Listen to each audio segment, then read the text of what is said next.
Hello friends, आप देख रहे हैं SNN टीवी। कोरोना ने इस वक्त जनूबी एशिया में तबाही मचाई हुई है। खास तौर पर इंडिया और पाकिस्तान में कोरोना वायरस के बहुत सारे नए मरीज सामने आ रहे हैं। पाकिस्तान में अवाम के बाद कोरोना अब कौमी असम्बली की राहदारियों तक भी पहुंच चुका है और साबिक वजीर आजम शाहिद खाकान अब्बासी में कोरोना वायरस की तस्दीक हुई है।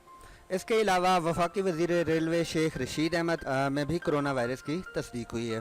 शेख रशीद अहमद के अलावा पाकिस्तान तहरीक इंसाफ के रुकन असम्बली जयप्रकाश का कोरोना टेस्ट भी पॉजिटिव आया है। पीपल्स पार्टी के रुकन असम्बली शर्जील मेमन का कोरोना टेस्ट भी पॉजिटिव आया है। पाकिस्तान में इस वक्त कोरोना के 1 लाख से ज़ायद मरीज़ हो चुके हैं।